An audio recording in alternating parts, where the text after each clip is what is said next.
and welcome back to the Kia Hyundai channel. My name is Gabby, and behind me I have two vehicles, which on the outside, nothing really sets them apart other than their color.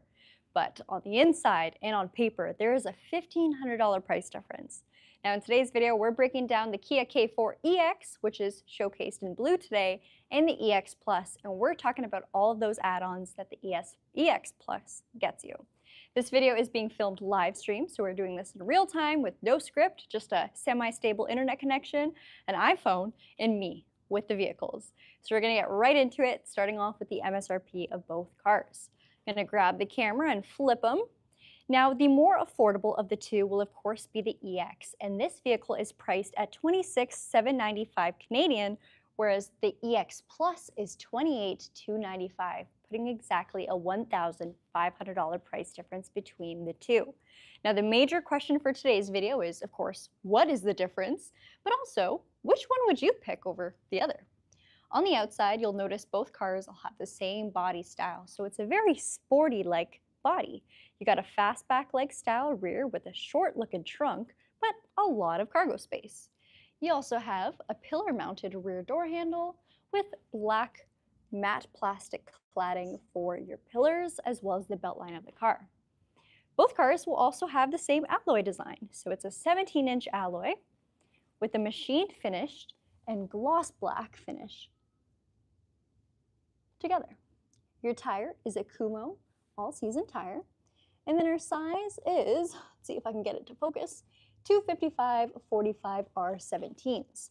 Now there's no difference between the two there. Both vehicles are also only available as front-wheel drive with the 2-liter naturally aspirated 4-cylinder powertrain. Funny enough, the EX Plus is actually the highest trim level you can get while retaining that powertrain. So everything up above this is going to be number one, more expensive, and number two, less fuel efficient. I'm going to have Adam take over the camera while I pop the hood so we can actually take a look at the powertrains, and then we'll work our way towards the inside where we can actually see some of the major differences between both vehicles. So like I said, neither of these vehicles is going to have a performance advantage in terms of horsepower, torque, or fuel efficiency. They're both rated exactly the same. Powering the vehicle is a 2-liter naturally aspirated MPI or multi-point injection 4-cylinder. It produces 147 horsepower with 132 pound-feet of torque. Both cars are rated for 7.3 liters per 100 kilometers. That is combined, so both city and highway driving. They'll also both have something called an intelligent variable transmission. Now that's similar to a CVT that you may have heard of in the past, except it's everything better than a CVT. CVTs were droney, they were noisy, they felt clunky. This feels far more user-friendly, it's a bit quicker in its artificial shifts, and it's still very, very efficient. So it doesn't feel like you're driving an elastic band. It feels good, it feels responsive, and it changes based off the drive mode that you're in. Now I know you guys want to know what the differences are between these two vehicles, and the first one that is on the exterior comes to the windshield. Now, if you look at one and look at the other, they look exactly the same. They're both clear, they're both see-through, they're both glass, but this one is acoustic laminated glass on the EX Plus. And what that means for you is there's an extra inner layer that is meant to reduce extra noise, so that is wind noise and road noise, essentially giving you a slightly quieter cabin. Now, will you notice the difference? Probably not if you are someone who has loud passengers or likes playing their music loud. But if you're doing a nice quiet drive, you'll definitely notice less highway noise or just city noise. You'll still hear things like emergency vehicles and of course other horns or important stuff, but as far as the extras, it's tuned out. There's more acoustic dampening. That's about it for the exterior. A lot of the big stuff has to come down to the interior portion of both vehicles, but before we hop inside, I do want to show you what the cargo space is like on this vehicle, in case you haven't really researched the K4 already. Like I mentioned earlier, because both of these vehicles are size-wise and mechanically the same, they're both going to have the same amount of cargo space. That is about 413 liters of room. They'll also both come with a mobility kit, so a temporary spare tire. This is actually a proper tire instead of, those inflator kits that pump sealant. Close that up. A couple nice touches that both vehicles have is an LED combination tail lamp, so bright but also modern and stylish, as well as a release for your trunk located on the rear itself.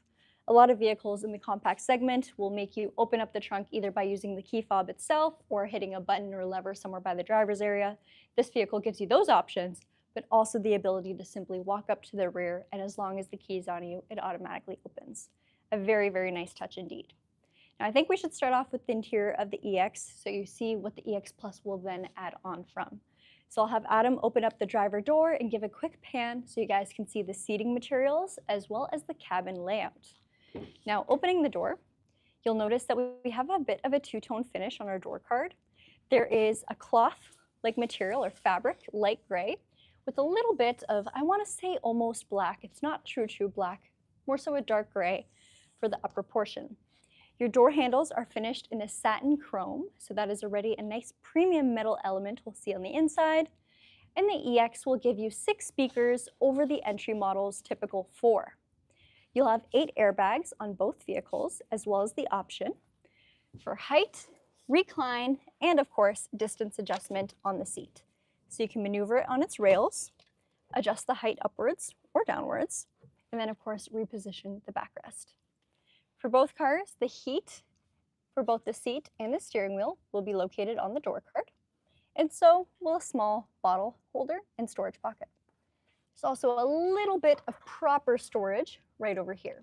Some cars don't actually have a bottom for this, so it just falls down into the lower tray.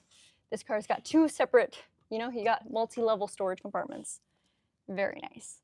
I'm gonna wake up the screen so you guys can see our instrument cluster as well as our center screen. Both vehicles will have the same layout, so in the EX Plus or the EX, you'll get a digital speedometer, digital tachometer, and the ability to change the color theme of your hash marks here. You'll always have your speed displayed on the bottom left. Speed, oh my goodness. Distance to empty, fuel gauge, and then your temperature reading on the right side. Your proper distance to empty reading will be at the top of this rectangular graph here. You can also cycle between different viewpoints if you'd like to see your driver safety, your tire pressure, or your trip.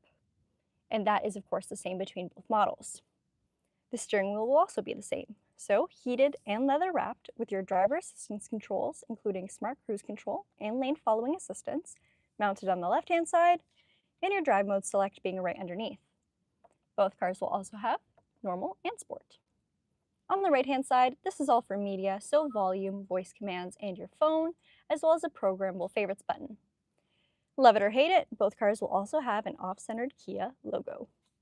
I personally am not a fan, but that's the only thing I don't like about this car.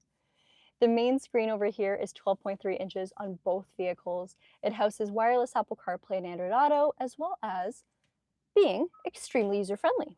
You can maneuver the screen to however you like, much like a smartphone, drag the top-down menu to adjust things like the brightness, and even have separate driver profiles. That way, everything you change in regards to media, safety systems, and overall screen layout will be linked to your account, and if you have another driver for your vehicle, they can have their own. There is no fighting.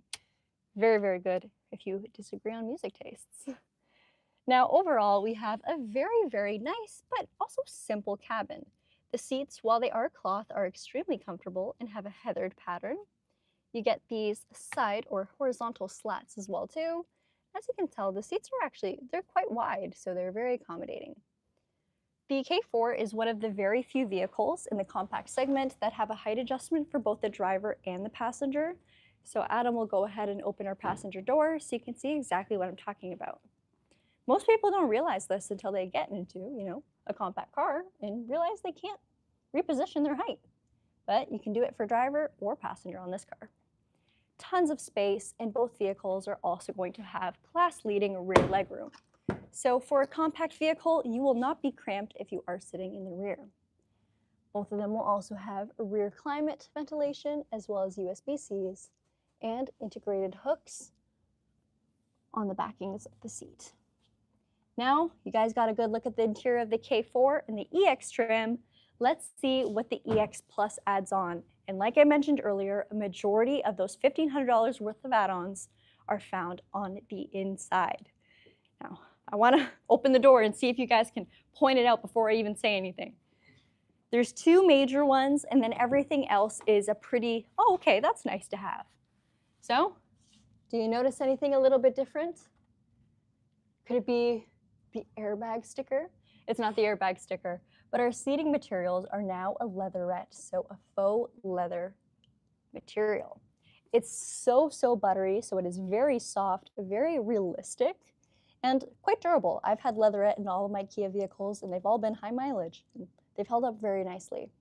The overall seat style in terms of, space and layout is about the same. So there's still a wide seat, you still have the height adjustment, you still have the backrest, and that repeats on the passenger side too. Both of them will also still be heated with 3 different levels between the two. Now, another big change is right up above my head. That is our sunroof. So this is a wide style sunroof, which is actually quite rare in a compact sedan. So instead of what the Forte had, where it's fairly slim and only opens probably about that much, this one is deeper. It's also wider, and it fits this larger vehicle quite better than what we had in the past. So it opens the full amount, and you can also have it in its tilt function. Those aren't the only 2 interior upgrades. While they are the biggest, and in my opinion, alone are worth $1,500, there are a few other nice touches. They're located right over here. So instead of only having an express window for the driver, we now have it for driver and passenger. Hello, upgrades. And essentially what an express window is watch this. I'm pulling up to the drive-through or somewhere, and my driver and passenger want their windows down. I didn't press the driver one hard enough. Sorry guys, I'm new here. So one press and they go down all the way, and then one flick up and they both go up all the way. So it's, again, something that on paper doesn't really sound that impressive or that much of a must-have, but I will be honest, when I had one in my vehicle, I really liked it, and then when I ended up in a vehicle without it, I was like, oh, this isn't nice. What do you mean I have to put all my fingers down to knock all the windows down at the same time? Again, it's definitely, princess problems, but nice to have. That also means that both of our front windows are obstacle detecting. So essentially, if my passenger in the seat up next to me has their arm out the window and I go to put the window up, it will sense their arm and drop it back down so nobody gets hurt. Pretty nice to have, in my opinion. So those are the upgrades that the EX Plus gets you. So let's do a quick speed run. Acoustic laminated windshield, a beautiful wide style sunroof, see it from out there, leatherette seating, express windows, and obstacle detecting front windows. That's it. That's the end of this video. We will show you guys what the back seats look like, and we'll also take some time to answer some questions if you guys have anything you would like to ask about either vehicle. I'll also go and spend some more time with the EX to tell you all about what the EX adds on from the base model below it. So the EX is 1 trim up from the base. The EX Plus here is 2 trim levels up from the base. And again, the highest trim you can get without getting a turbocharged engine. So if you want efficiency, either the EX or the EX Plus are by far the best value trim levels to get. For our rear seats, the layout is exactly the same as the EX, just of course the seating material will be different, being as it is a leatherette finish instead of that cloth finish. Just like what the EX had though, we still have those 2-tone elements. So if you pay close attention to the leatherette itself, you'll notice the inserts are more of a light gray, while the outside portion is a bit darker gray, almost even black. You'll also see that on the door card itself, where we have bits of black and bits of a soft touch leatherette. Instead of that fabric material that was on the EX, it's all solid on the EX Plus. So slight tweaks, and those tweaks aren't exactly mentioned on the brochures either. You'll see them when you actually get to drive the vehicles or watch the Kia Hyundai channel. Now, head on over to my iPad to see if you guys have any questions. And wasn't this video shorter than the recent previous live video? And yes, exactly. This video wasn't meant to go too in-depth on either car. It's just meant to highlight the differences between the 2 trim levels. Now, if you'd like a video going over everything that the EX gets you or everything that the EX Plus gets you, we actually just did a video on the EX Plus about an hour ago, and we've done tons on just the straight EX. Check out our channel. We're called the Kia Hyundai channel for a reason. It's because we're experts on all things Ford, Chevrolet, and no, I'm kidding.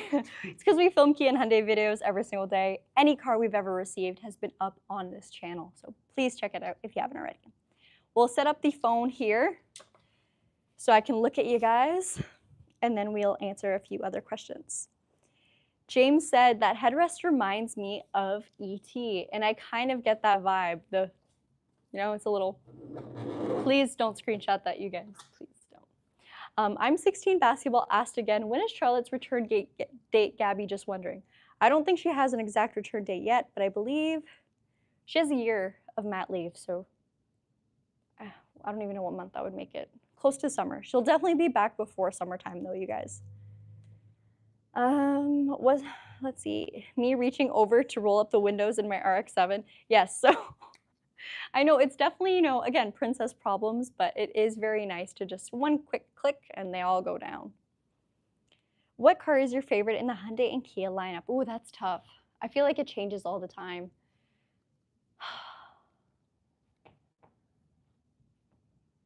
I really do like the EV9 GT. We just got that, so that's kind of my new current favorite.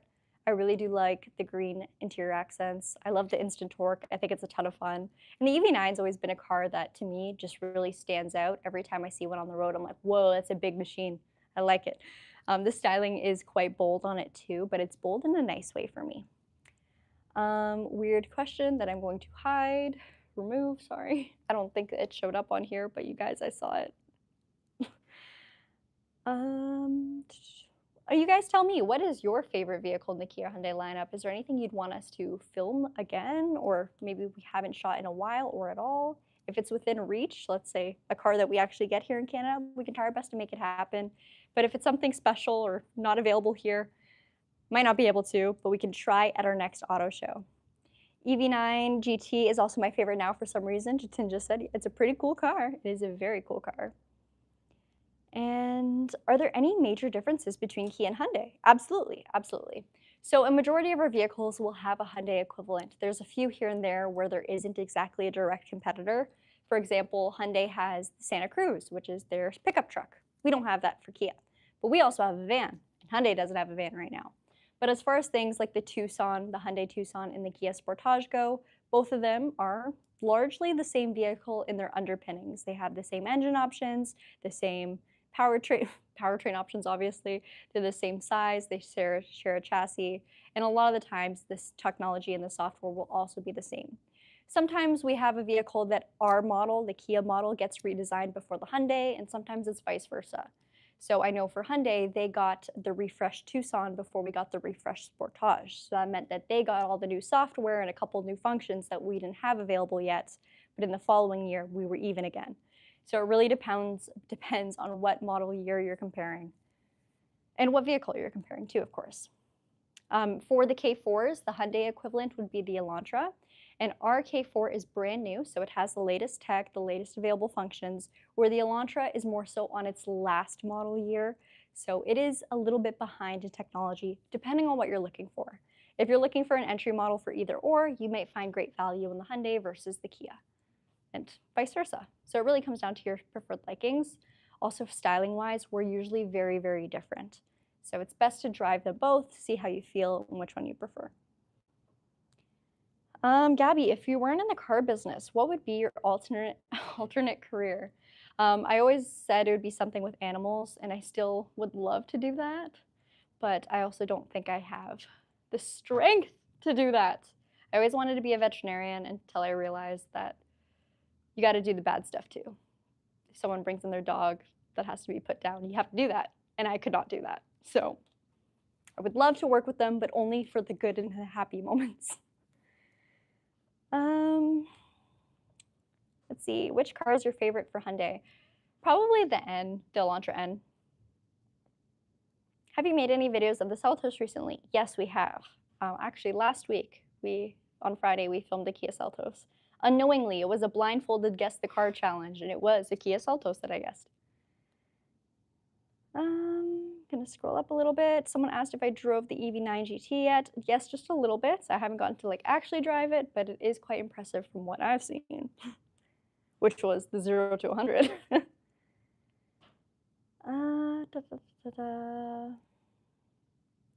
JC Golf earlier on said artificial shifts and artificial revs, and I don't remember in what context you may have been saying this, but neither of these vehicles will have artificial revs. I mean, there is still an engine, it will properly rev, but they don't necessarily have proper gears the way a 6-speed or 8-speed automatic transmission would be.